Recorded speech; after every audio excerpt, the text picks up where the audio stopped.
apresentação. O soviético perdido em Angola, um homem de 1,90 m de altura, atenção, olhos azuis, cabelos assim. Essa hora quem está falando é o Gelson, essa senhora Gelson Gomes.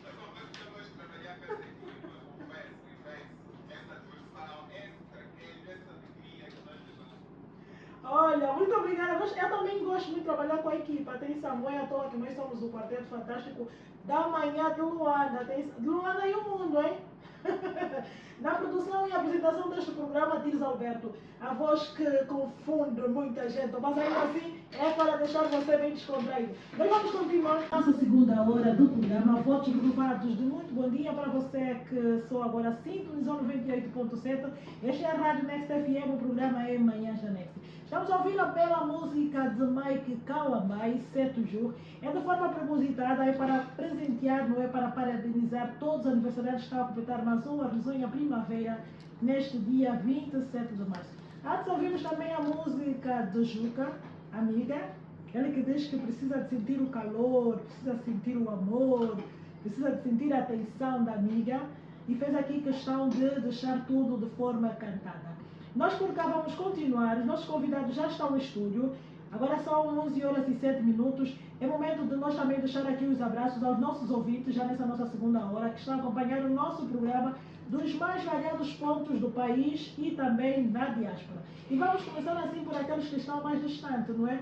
Do Brasil, de Portugal, de Espanha, de Barcelona, de França, da República Democrática do Congo, na Namíbia, na África do Sul e sem esquecer aqueles que nos acompanham aqui no nosso território nacional. Na província de Benguela, temos alguns ouvintes que nos acompanham através da nossa plataforma na internet e também no Kwanza Sul, Kwanza Norte, parte da província do Ije, Uambo, Bié, Huila e ainda a província do Bengo, que está aqui bem próximo. O Bengo, então, é só sintonizar que eles estão conectados a todo momento conosco. O Kwanza Sul também sente-se abraçado por esta equipa maravilhosa. Nós agradecemos por ter vocês como nossa família do outro lado. E é por vocês, sim senhora. É mesmo à distância, o abraço ainda é à distância, mas vamos fazer questão, se calhar, numa próxima oportunidade, fazendo assim mais próximo de vocês, como forma de poder também nos conhecer de forma pessoal. Enquanto isso, agradecer os nossos moradores de Luanda e arredores, centralidade do Quilamba, centralidade do Sequela, Cacoaco, Kazenga, o Talatona, o Patriota, o Benfica, o distrito urbano da Vila Verde, também estão em nossa companhia, sem esquecer aqueles que vivem no bairro Esqueleto, Parapeito, Caçumuna, Jacaré, Tanque 1, Tanque 2, Boa Esperança, Viana, sintam-se todos abraçados, é muita gente. É sim senhora à distância, mas estão aqui bem perto de nós. E nós hoje vamos falar de um tema bastante pertinente. Na sexta-feira, que foi o dia 24 de março, assinalou-se mais uma efeméride, que foi então o Dia Mundial da Tuberculose. Uma data que leva à reflexão, não é, sobretudo de familiares que têm pacientes que padecem dessa patologia. É uma doença crônica que ainda faz muitas vítimas mortais, não é, naquilo que tem a ver com a saúde. É considerado também um problema de saúde pública. A tuberculose hoje vai ser no nosso tema de conversa. Vamos falar da causa, sintomas e tratamento e também prevenção. Está conosco o Edgar Rafael, que é biólogo. Bom dia, Edgar, bem-vindo. Sim, bom dia, Tércia. Muito bem. Como é que está? Eu estou ótimo, e a Tércia? Na paz do Senhor. Com a vossa presença aqui só me deixa mais feliz ainda. Muito bem. Olha, do outro lado temos também mais um Edgar, só que ele é Denzer. Vicente Denzer. Denzer, Vicente. Muito bem. Qual dos dois? Vamos... Vicente Denzer. Então, bem-vindo, Vicente Denzer. Ele é enfermeiro, e trabalha diretamente com pessoas que padecem desta patologia. Pronto. Bom dia e seja a primeira de muitas. Muito obrigado. Bem-vindo ao nosso programa.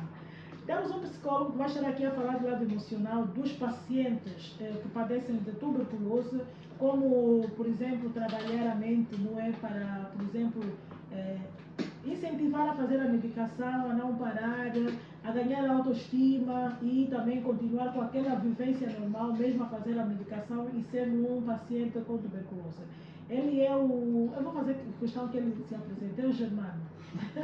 Muito bom dia, cara jornalista, Tícia Alberto, saudações respeitosas aos colegas e igualmente aos caros ouvintes. Germano Pinto, que fala, licenciado em Psicologia, mestrando em Psicologia do Trabalho e Organizações. Muito bem.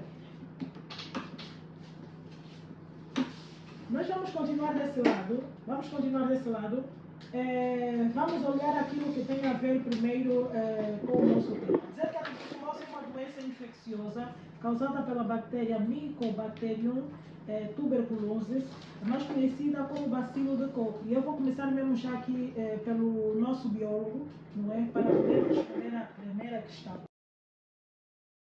Ok, vamos começar por dizer que a tuberculose é uma doença infectocontagiosa que é causada pelo Mycobacterium tuberculose, do gênero Mycobacterium, e que no ano de 1882 foi batizado pelo Robert Koch de bacilo de Koch.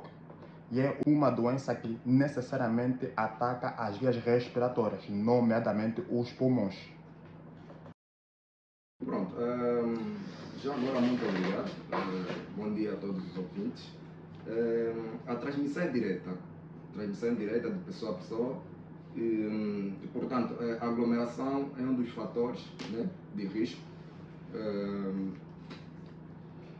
Tem também a questão de que os pacientes com tuberculose podem facilmente infectar as pessoas que são sadias. Extremamente interessante com relação à transmissão é que ela é transmitido pelas gotículas.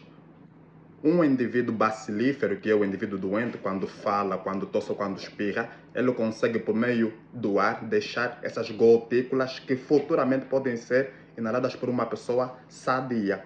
É também conveniente dizer que um indivíduo bacilífero pode infectar de 10 a 15 pessoas na comunidade onde reside. E tem que se deixar claro que as questões como utensílios como garfos, pratos, copos, as toalhas e lençóis não são responsáveis pela transmissão dessa doença. Então, cumprimentar um indivíduo, e isso tem que ser disseminado, porque muitas vezes esse indivíduo sofre discriminações, porque acredita-se que partilhar um copo, partilhar um garfo, vai ser responsável. Se não for pelas vias respiratórias, é impossível que se transmita a tuberculose. Por parte até mesmo de pessoas ligadas à família, não é? Que vêm causar outros problemas. Ao invés de ajudar na melhoria da saúde desse paciente, só frustra mais aquilo que tem a ver que é o estado de saúde do mesmo. O nosso psicólogo já está aqui, o Germano Pinto. Vamos olhar para aquilo que tem a ver com a discriminação, como disse o Germano. Por que pacientes há que algumas vezes são esforçados, muitas das vezes até a sair de casa, a procurar um outro sítio, que é para poder então fazer o tratamento com maior precisão, quando a família devia ser aquela pessoa que devia estar a apoiar primeiro, como forma de poder acabar com o quadro deste paciente sendo familiar direito? Muito obrigado pela palavra. Primeiro, permita-me fazer aqui, situar, os caros ouvintes possam estar a questionar, mas um psicólogo a abordar sobre a tuberculose, mas embora estou recordado que enquanto frequentávamos o ensino de base, a tuberculose era um dos temas, ainda no ensino de base, né? A tuberculose, que é aquela doença, como disse os meus caros colegas, transmitida pelo bacilo de Koch. Ora, importa aqui situar que, do ponto de vista da amplitude da psicologia, a psicologia enquanto ciência que estuda, descreve, interpreta, transforma aspectos ligados a comportamentos e a mente do indivíduo, ela hoje é percebida pelo contexto multidisciplinar.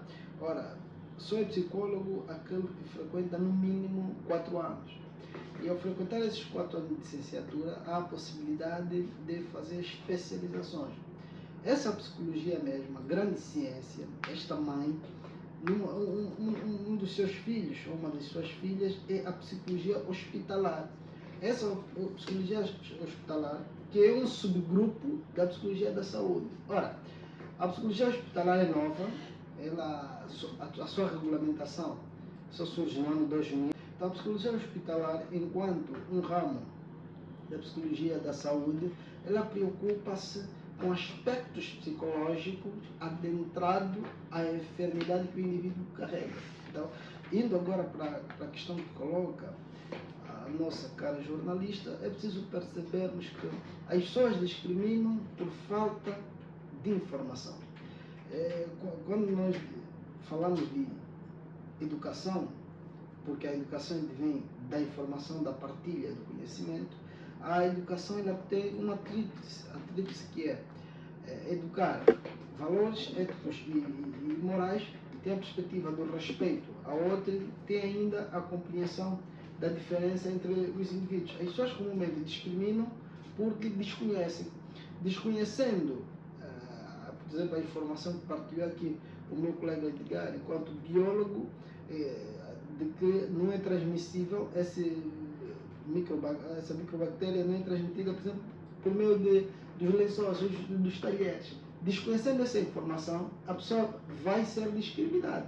Então, mas olhando aqui para os aspectos psicológicos, que é o que nós, enquanto psicólogos, olhamos, tem que ver com um conjunto de adaptação do indivíduo diante da doença. Porque quando nós estamos a passar por uma enfermidade, que é o caso da tuberculose, o indivíduo deve se adaptar àquele momento que está a passar. E não obstante a isso, deve ter o acompanhamento do psicólogo para que depois possa continuar a sua vida quando ultrapassar essa mesma doença e até o período de tratamento. Então, eu pessoalmente já estive, o atual hospital, hoje é complexo hospitalar, pela sua dimensão cabial do Alexandre do Nascimento, anterior sanatório, e já lá estive, e igualmente o CETEP, que é um dos centros lá endêmicos no Calungo, onde pessoas já que foram cometidas por este mal, a tuberculose, e por si só os familiares afastaram-se dos mesmos, né? E muitos apresentam um estado de agudização, e para que os prezados ouvintes percebam, estamos a falar de agudização, estamos a falar de um estado grave da doença, eles apresentam não simplesmente pela tuberculose, mas é por um conjunto de ações dos próximos, dos familiares. Então, daqui a questão do abandono. Então, a psicologia hospitalar, ela aparece para nos ajudar a descrever, a compreender aspectos psicológicos do indivíduo enfermo. Muito bem. Vamos olhar para aquilo que tem a ver com a tipologia. Quantos tipos de tuberculose existem? Existem, vamos assim dizer, 4 tipos, né? Tem a tuberculose pulmonar, a tuberculose óssea, a tuberculose dos rins e da meninge. A meninge, então, que é uma membrana que reveste o cérebro. Muito bem. Quais das 4 é mais vivenciada naquilo que é a nossa realidade angolana? Pronto, a mais vivenciada na nossa realidade angolana é a tuberculose pulmonar. Né? Então, é uma doença, é uma infecção que rapidamente se expande, principalmente em contato com aqueles pacientes que já estão um bocadinho mais avançados no seu quadro clínico. Estamos a falar daqueles pacientes que têm cavernas, né, nos pulmões, nesse caso buracos nos pulmões, em detrimento do estado clínico, não é? Muito bem. Para o Edgar, Rafael, vai aqui responder. Como diferenciar a tuberculose pulmonar e a extrapulmonar? Neste ponto, como fazer a diferença entre uma tuberculose pulmonar e uma extrapulmonar? É importante aqui associar a sintomatologia ao diagnóstico. Já a tuberculose pulmonar, que é muito comum e que é a mais acentuada, ela ainda se caracteriza necessariamente por certos sintomas, mas especificamente nós temos que ter tosse com um período superior ou igual a 21 dias, temos que ter cansaço, temos que ter perda de peso, equivale a 10% nos primeiros 6 meses, perda de apetite, a sudorese noturna. E é uma sudorese que chega até a molhar tanto lençóis quanto colchão. E uma febre que, em geral, acontece à tarde.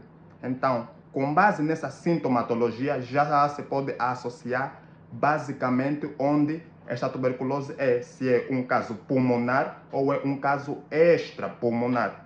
Muito bem. Para o Edgar e o Vicente, para além desses sintomas que o Edgar fez aqui referência, quais são os outros sintomas e saber também se existe um sintoma principal que pode então ser diagnosticado como uma tuberculose?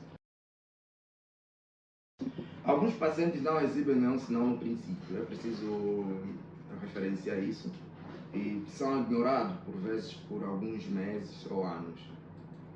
Mas temos então os principais, ou seja, a tosse insistente e contínua é a principal característica da tuberculose pulmonar, ok? E temos também a rouquidão, não é? O paciente quando tosse, não é? É como se fosse um ronco nos pulmões. E logo conseguimos notar que esse paciente padece da tuberculose pulmonar. Muito bem. Olhando para aquilo que é um dos principais sintomas, que, assim, a olho nu as pessoas conseguem identificar na UES. Ok. O primeiro sinal é a tosse, como disse bem o meu colega Vicente. Só que não é uma tosse comum, não é um indivíduo que tem tosse durante 2 dias e depois passa. Essa tosse tem necessariamente 21 dias ou mais dias. E essa tosse, em casos mais graves, já começa com expectoração, que em gíria nós usamos o termo catarro. Só que essa expectoração, ela pode ser tanto de muco, que é na verdade o pus, ou temos o caso do sangue. Então percebe-se que existe todo um trato respiratório em sofrimento e ali a gente já tem o primeiro indício. E temos que associar que esse indivíduo que tenha tosse com expectoração, ele também refere cansaço extremo. Então, o cansaço e a tosse que dura 21 dias ou mais é indício suficiente para fazer um diagnóstico, não descartando a tuberculose. Do serviço, não colocou a localização, passou simplesmente para deixar o bom dia e deixar aqui o viva. Bom dia para si também e desejamos uma boa segunda-feira em nossa companhia. A Iracema Antonieta diz o seguinte: bom dia, nossa Tirsa Alberto. Manhã de chuva, Casangue e a banda, estamos todos conectados. E ela diz assim: sim, já começamos a receber as bênçãos de abril, estamos a preparar o terreno. Muito bem. Vem então também a chuva de abril, mas nada de estrago. Pode chover, a chuva é uma bênção, né? É obra da natureza, assim, a senhora tem que estar aqui entre nós, mas não queremos chuvas com estrago, atenção. O Firmino João Chimbulo também diz que está ativado, está ligado a 98.7 e diz que Cacoaco é a banda. Chimbulo, muito bom dia, desejamos tudo de bom em nossa companhia. Já a Rosmária, Mário Rosimildo diz: bom dia, coração, já levantamos com vontade de lhe ouvir para animar as manhãs. Beijos da sua querida Caba. Rosemaria, muito obrigada. Sei que está na centralidade do Quilamba. Um bom dia para si e para os seus familiares. Bom trabalho. Se já estiver a caminho, né? Se estiver em casa a nos acompanhar, então nós agradecemos muito o carinho que você tem pela nossa audiência. Mais mensagens. Bom dia, Manatiza. Daqui é o Eltonilson. Já estou ligado a partir do Caçumuna 2. Abraços para Neide, Dávio e Bebolacha. Caçumuna é a banda. Muito bem, senhor Dávio, bom dia também para si e uma boa segunda-feira em nossa companhia. Bom dia, nossa rádio. Por favor, eu gosto muito desse programa. Quero... Ok, vai ter que ligar depois do programa. Liga para o nosso número para ver então se vai falar com a área comercial para poder entrar em contato e saber mais de outras informações. São algumas mensagens que já caíram aqui na nossa caixa. Continuamos desse lado a agradecer a você. E estava então o Edgar Rafael a responder aquilo que tem a ver com o sintoma. Que outros fatores de risco pode-se ter em conta do fator da tuberculose? Aos fatores de risco, é importante mencionar o que é um fator de risco. São situações que predispõem uma determinada pessoa a contrair uma doença. E um dos fatores de risco são as pessoas imunodepressivas. Elas são pessoas que ou têm deficiência no sistema de defesa ou elas passam por uma determinada medicação, que são os supressores, como indivíduos que têm a doença de Crohn, artrite reumatoide. Nós também temos que mencionar os profissionais de saúde, porque infelizmente estão em contato direto com pacientes doentes, os moradores de rua, as crianças com idade igual ou superior a 2 anos de idade, indivíduos com HIV, diabetes e usuários de álcool e outras drogas aditivas. E nos fatores de risco temos então a má alimentação, o tabagismo, né, o alcoolismo. Muito bem. Como é chamado o exame a ser feito pelo paciente e como é feito? Onde e como é avaliado este tipo de amostra? É para o Edgar, uma vez que é biólogo, o Edgar Rafael. Ok. Este exame em geral é feito em um hospital qualificado. Em geral temos o sanatório. Esse exame é feito necessariamente pela procura do bacilo de Koch, chamado baciloscopia. O teste rápido que é de PCR, que se baseia na procura do ácido nucleico, ou seja, do material que compõe essa bactéria, e um teste rápido para descartar a possibilidade de ter HIV. E não nos podemos esquecer que se esse bacilo de Koch se instala necessariamente nos pulmões, tem que também ser feito uma radiografia do tórax. Muito bem. A tuberculose tem cura e como funciona o tratamento para o... Pronto. A tuberculose, a base de antibiótico, a sua cura é 100% eficaz. É necessário que o paciente não abandone, né, o tratamento. Esse é o primeiro ponto. E para dizer sobre os medicamentos eu não vou estar aqui a dizer, porque isso é da competência médica. Também E nem é recomendável, né? para evitar também a automedicação. Muito bem. Mas sobre o tratamento é basicamente a base de antibióticos e o paciente não deve abandonar o tratamento. Pois o tratamento leva de 6 meses a 9 meses, até mesmo 1 ano. Muito bem. Vamos repassar aqui agora a palavra também ao nosso psicólogo. Recomendações para os nossos ouvintes que se calhar tem alguém que é paciente da tuberculose que está a acompanhar o nosso programa. O que é que tem a deixar como recomendação final? Eu penso que ouvindo aqui as abordagens dos meus colegas, podemos dizer que a tuberculose tem cura. Então, primeiro, os nossos ouvintes que têm um familiar ou que estejam a passar por tal situação devem crer que há cura. E nós em psicologia temos dito, de nada adianta ter um indivíduo que será livre da tuberculose, mas continua doente pelos seus pensamentos. Portanto, há essa necessidade dos psicólogos intervirem ao longo da fase do tratamento e a posterior. E, não obstante isso, aqui uma atuação de caráter preventiva, que é o que estamos aqui a fazer, felicitar a Rádio Next 98.7 FM. Essas ações preventivas que nós dissemos que tratamos por psicoeducação é fundamental, esclarecer à comunidade o que é a tuberculose, fazer perceber que se caso tenha um familiar que esteja cometendo por essa situação, não devemos nos desfazer deles. Aliás, o ser humano é biologicamente sociável. Portanto, com os esforços conjuntos dos médicos, dos profissionais de saúde e o psicólogo, nós podemos ter indivíduos que, ainda que ultrapassem esta situação, essa doença, possam voltar a integrar, a contribuir pelo país. O país precisa de todos nós. Muito obrigado. Muito bem. Eu vou me despedir já do nosso psicólogo, tenho outros compromissos. Agradecer a sua presença em estúdio, desejar tudo de bom nesta semana laboral. Eu que agradeço, manifesto disposição. Prontos.